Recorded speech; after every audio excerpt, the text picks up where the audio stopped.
WhatsApp guys, welcome back once again. दोस्तों, आज की कहानी हम आपको सुनाने जा रहे हैं वो काफ़ी हैरान कर देने वाली कहानी है। तो चलिए शुरू करते हैं बिना किसी देरी के। एक 17 साल की लड़की वो अपने ही बेड पर हथकड़ियों से बंधी हुई है। ऐसा नहीं है कि ये किसी और का घर है या फिर उसे किसी बाहरी आदमी ने इसे यहाँ पर बांधा हुआ है। दरअसल ये उसी का घर है और इतने में बाहर गेट पर खड़े उसके छोटे भाई को देखते हैं जिसके पेट में काफ़ी दर्द हो रहा है क्योंकि उन्होंने कई दिनों से कुछ खाया नहीं है। इसीलिए जूलिया अपनी हथकड़ियां खोलती है क्योंकि वो इसी दिन के लिए बरसों से इंतजार कर रही थी। अपने भाई को लेकर वो किचन में जाती है और फिर वहां लगी एक खिड़की से दोनों एक एक करके बाहर निकलते हैं। लेकिन दोस्तों, कोई खुद के घर में कैद क्यों रहेगा? अगर उसे बाहर जाना भी है तो सूरज के उजाले में जाएगी। ये रात के अंधेरे में चोरों की तरह खिड़की से कूदकर भागने का क्या मतलब है?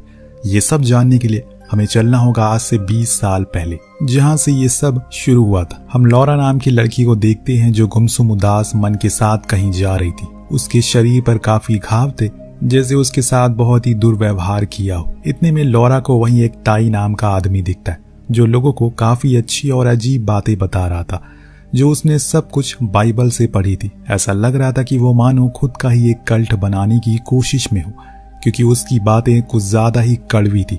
जैसे कि उसका कहना था कि दुनिया में औरतों का काम बस बच्चे पैदा करना है और अपने परिवार का ख्याल रखना है।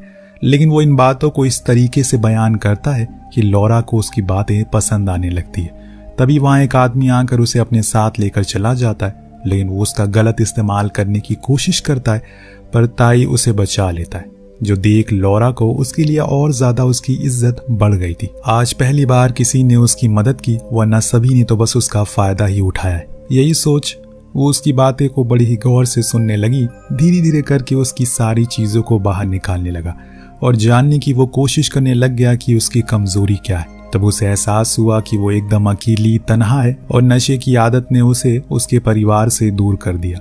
ऐसे ही कहीं इधर उधर वो भटकती रहती है। ताई के साथ पाकर लॉरा को काफी अच्छा लग रहा था, इसीलिए वो उसकी बातों को एक दूध की तरह धुला मान रही थी। वहीं ताई भी अपनी पूरी कोशिश में है कि उसे पूरी तरीके से ब्रेन वॉश कर सके।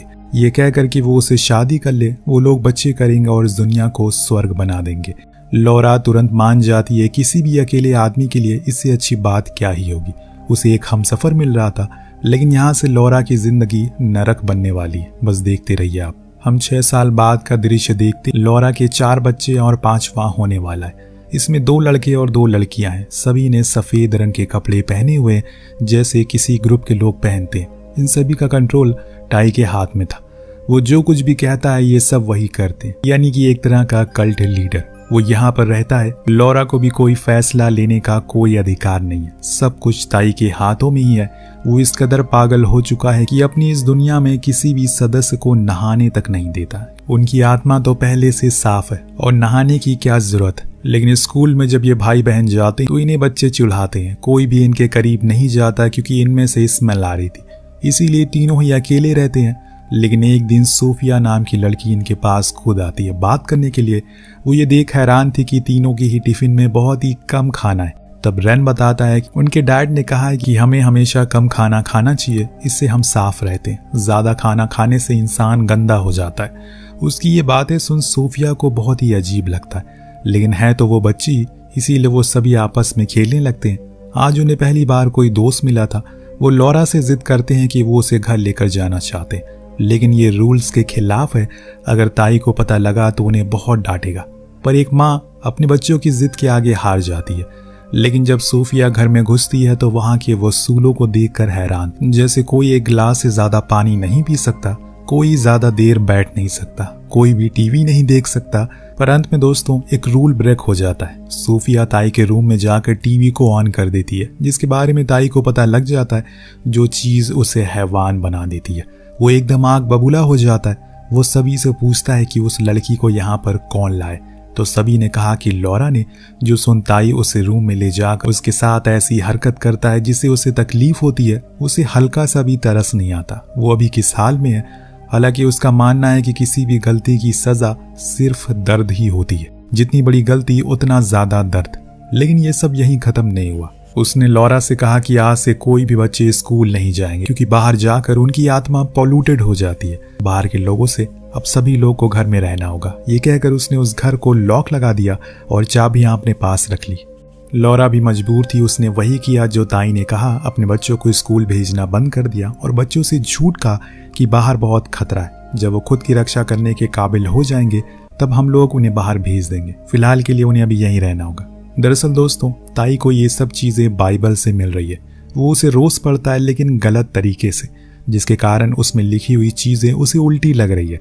वो खुद को कोई मसीहा मानने लगा है ईश्वर का, जैसे कि उसके ऊपर ही पूरी कायनात को शुद्ध करने का जिम्मा है। लेकिन ये चीजें यहीं तक नहीं रुकने वाली, अभी तो ये और भी बढ़ती जाएंगी, क्योंकि धीरे धीरे बच्चे जब बड़े होंगे तो उन्हें भी चीजें समझ में आने लगेंगी।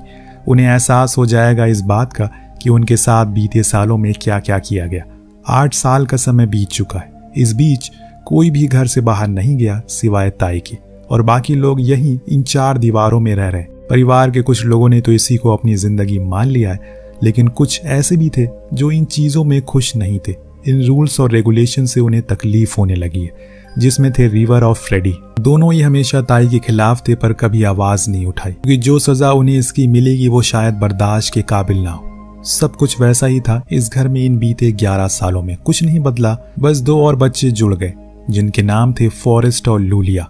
ये दोनों सबसे छोटे हैं। लौरा तो मानो एकदम ही उसके गुलाम बन चुकी है, क्योंकि ताई ने उस घर में सारी खिड़की दरवाजों को बंद कर दिया, किसी भी प्रकार की कोई चीज अंदर ना आए, और इससे बच्चों को सांस लेने में बहुत ज्यादा परेशानी हो रही है, खासकर लूलिया को, क्योंकि अभी वो बहुत छोटी है। लेकिन लौरा ने एक शब्द नहीं कहा, वो बस वही कर रही है जो ताई कह रहा है।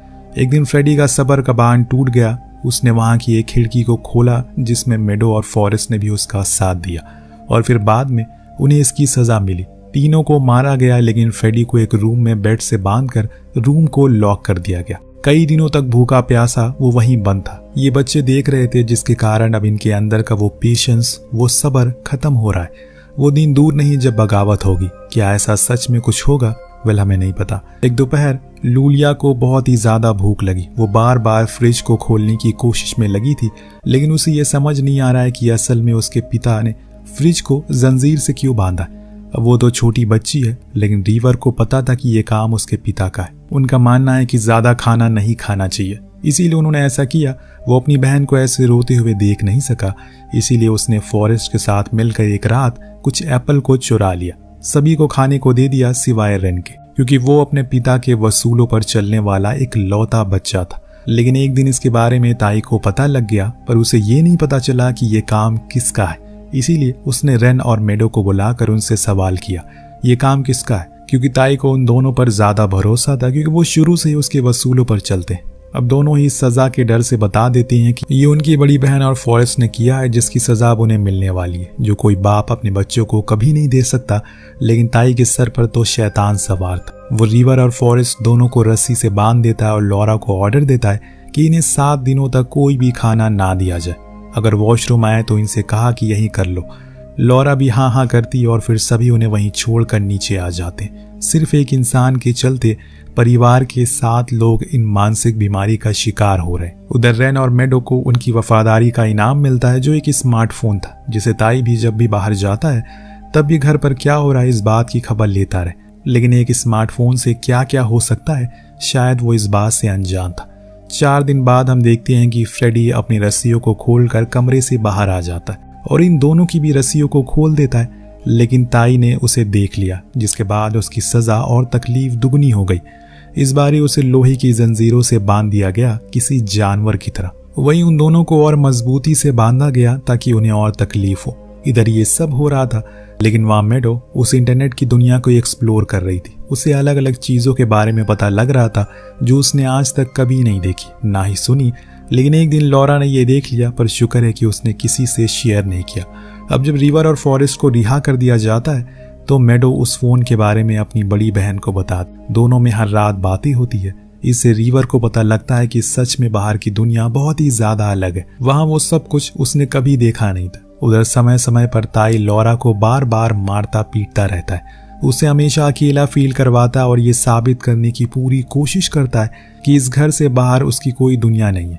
लेकिन ये सब चीजें अब लौरा के अंदर गुस्सा पैदा कर रही हैं। वो खुद को मनहूस समझने लगी है, जिसके चलते उसका सारा गुस्सा अपने बच्चों पर निकलता है। ऐसे ही एक रात जब फॉरेस्ट के पेट में दर्द होने लगा था तो वो बाथरूम गया, लेकिन लॉरा को लगा कि वो नहाने गया जो देख उसने उसे बहुत मारा। वो बेचारा बार बार अपनी तकलीफ बताने की कोशिश में लगा रहा, लेकिन कोई फायदा नहीं हुआ। अपनी माँ के इस बर्ताव से रिवर बहुत रोई उस दिन, और उसने सब कुछ जॉन को कॉल करके बता दिया, जिसे सुन वो हैरान था कि ऐसा कैसे कोई कर सकता है, वो भी खुद के बच्चों के ऊपर। उसने फौरन ही पुलिस को कांटेक्ट करने को कहा या फिर उसे खुद का एड्रेस देने को, ताकि वो उसकी मदद कर सके। लेकिन दोस्तों, यहाँ हम उस जहर का असर देखते हैं जो ताई ने उसके दिमाग में भरा था पिछले 15 सालों से। ताई ने हमेशा उन्हें ये बताया कि पुलिस डीमंस की मदद करती है, यानी कि शैतान की। वो हम जैसे आम लोगों को पकड़कर उन डीमंस के हवाले कर देती हैं, और इसीलिए उनसे हमेशा दूर रहना चाहिए। जब तक इस घर में है तब तक सेफ है। इसीलिए वो जॉन को बहुत सुनाती है और फोन काट देती है। लेकिन तभी ताई उसकी बातें सुन लेता है और आकर उस फोन को तोड़ देता है। फिर उससे भी औरों के साथ रूम में बंद कर देता है, जहाँ पहले से फॉरेस्ट और फ्रेडी थे। और इस बीच फॉरेस्ट की तबीयत बिगड़ती जा रही थी, लेकिन किसी को कोई फर्क नहीं पड़ता। उल्टा ताई और उनका खाना कम कर देता है, जिससे वो बेचारा तड़प तड़प कर रह जाता है। लेकिन जब रिवर आजाद हो जाती है तो देखती है कि अभी भी उसके भाई की तबीयत में कोई सुधार नहीं आया। वो खुद ही उसका सोल्यूशन ढूंढने में लग जाती है। उसने किताब में पढ़ा था कि ऐसी बीमारियों को अपेंडिक्स कहा जाता है, जिसमें अगर जल्दी ट्रीटमेंट नहीं हुआ तो जानलेवा भी हो सकता है। अभी से कई दिन बीत जाते हैं और क्रिसमस आ जाता है। अभी भी सब कुछ वैसा ही है। इसीलिए रिवर अपने डैड से बात करने जाती है फॉरेस्ट के लिए, लेकिन उनका कोई जवाब नहीं आता, जिसके चलते वो खुद ही फैसला कर लेती है कि उसे आज रात ही इस घर से भागना होगा। उसने ये गौर किया कि पास में एक चर्च है, शायद वहां उसकी कोई मदद कर दे।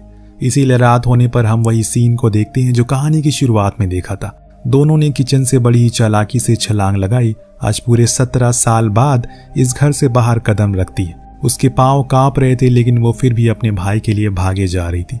सामने उसे वो दिख जाता है जिसे उसकी तलाश थी, यानी कि चर्च। लेकिन वहां तो कोई भी नहीं था। दोनों पागलों की तरह हेल्प हेल्प चिल्लाते रहते हैं, पर कोई नहीं आता, जिससे कि दोनों ही बाहर आकर उन्हें ढूंढने में लग गए। इस बीच वहां से एक पुलिस कार गुजरी, जिसने इन दोनों को देखा और उनके पास गए। पर इन्हें तो हमेशा से यही बताया गया है कि पुलिस तो डीमन है और उनके लिए काम करती है, और डीमंस के लिए ही काम करती है। इसलिए ये लोग उनसे दूर होने लगे। पर लेडी ऑफिसर को कुछ ठीक नहीं लगा। उसने रिवर के हाथों में कुछ हथकड़ी के निशान भी देखे। वो बार बार उससे पूछती है कि बेटा कुछ बात है तो बताओ, लेकिन रिवर कुछ नहीं कहती। इतने में वहां पर ताई आ जाता है, जो पुलिस से कहता है कि उसकी बेटी की दिमागी हालत ठीक नहीं है और इसीलिए वो उसे लेने के लिए आए। ये कहकर वो उन्हें लेकर जाने लगा, लेकिन लेडी को शक हो जाता है। इसीलिए वो ताई से उसकी आईडी मांगती है, जो देख वो भी समझ गया कि अब खेल बिगड़ने वाला है और उसका भांडा फूटने वाला है। इसीलिए घर जाकर उसने सभी से कहा कि अपने अपने सामानों को पैक कर लो, हमें निकलना होगा। पर दोस्तों, उसी समय वो लेडी ऑफिसर आ गई और इस बार वो अपने साथ एक चाइल्ड केयर स्पेशलिस्ट को लेकर आई। जब वो घर के अंदर घुसते हैं तो वहां की कंडीशन को देखकर समझ जाते हैं कि जैसा वो सोच रहे थे, यहाँ पर तो उससे भी बदतर हालात है। लेकिन उनके पास वारंट नहीं था, इसीलिए उन्हें जाना पड़ता है। और फिर ताई सभी को तुरंत ही कार में बैठने को कहता है। लेकिन यहाँ फॉरेस्ट की हालत अब ठीक नहीं है। अगर उसे हॉस्पिटलाइज नहीं किया गया तो वो मर जाएगा। ये देख आज पहली बार लॉरा ताई की ऑर्डर मानने को मना कर देती है। उसके अंदर वो ममता जाग गई जो उसने पहले कभी मार दी थी खुद के ही हाथों से। वो अपने बच्चों से कहती है कि 911 पर कॉल करे, लेकिन तभी वहां ताई आ गया। उसे तो बस भागना है। वो तो यहाँ तक ये कह देता है कि अगर वो बच्चा मर गया तो वो क्या हुआ, हम दूसरा पैदा कर लेंगे। और ये सुनकर लॉरा की आंख की पट्टी खुल जाती है। साथ में रेन भी। उसे भी अपने पिता की बात आज पहली बार गलत लगती है। इसीलिए वो उनके फोन छीनने की कोशिश करता है, लेकिन यहाँ ताई अपना असली रूप दिखाता है। वो उसे चाकू की नोक पर ले लेता है। वो तो सही मौके पर मेडो ने छलांग नहीं मारी, वरना वो तो उसका खून ही कर देता। इस बीच रिवर अपने पड़ोसियों के पास जाकर मदद मांग, जिसके बाद फॉरेस्ट को एडमिट किया जाता। अब सभी को उस घर के बाहर निकाला गया। पेरेंट्स को अरेस्ट कर लिया गया, लेकिन सिर्फ छोटे जुर्म के लिए, क्योंकि अभी तक किसी भी बच्चे ने अपनी स्टेटमेंट नहीं दी, जिसके बिना उसे सजा नहीं मिल सकती। पर कोई बच्चा कुछ बोलने को तैयार ही नहीं था। आखिर कैसे वो यकीन कर ले जो कुछ भी हो रहा है अभी उनके साथ वो सही है। अगर आपको 18 सालों तक हर एक दिन दोहराने को कहा जाए और फिर अचानक बोला जाए कि उस बात को भूल जाओ जिसे तुम 18 सालों में याद किया, तो ये नामुमकिन जैसा होगा। यही इनके साथ भी हो रहा है। सबसे बड़ी रिवर अपनी माँ से मदद लेती है और आज फाइनली वो सच कह देती है। लॉरा अपने बच्चों के सामने बोलती है कि उसके पिता खुद को गॉड मानते, ईश्वर मानते और हमें उनकी प्रजा मानते। उन्होंने पहले मुझे अपनी बाइबल के ज्ञान से ब्रेन वॉश किया और मुझे 7 बच्चों की माँ बनाए। वो उस बाइबल को नहीं पढ़ते जो गॉड ने बनाई है, बल्कि उन्होंने खुद की एक बाइबल बनाई है जिसमें उनके लिखे हुए रिचुअल है, जिसे वो हम सभी को फॉलो करने को कहते हैं। रिवर उनकी बातें सुन समझ गई थी कि वो सभी असल में उसके पिता के विक्टिम है, और सबसे पहली विक्टिम जो थी वो खुद उसकी माँ थी। सबसे पहला उनका ब्रेन वॉश किया गया। आज कोर्ट में उसने सब कुछ बता दिया जो उसके माता पिता ने उसके साथ किया, जिसके बाद उन्हें सजा होती है और इन्हें आज़ादी मिलती है। अब ताई उस दर्द को बर्दाश्त करेगा जो उसने अपने बच्चों को दिया, यानी कि उन 4 दीवारी में अपना पूरा जीवन बिताने का दर्द। सभी को वापस स्कूल भेजा जाता है, उन्हें पुलिस की केयर मिलती है, और तब उन्हें यह एहसास होता है कि ये दुनिया उतनी भी बुरी नहीं थी जितना उसके पिता बताया करते थे, जिसके साथ इस कहानी का यहीं पर अंत होता है। तो आपको कहानी कैसी लगी कमेंट करके जरूर बताएगा। मिलते हैं अगली वीडियो में। Thank you so much watching. Peace out.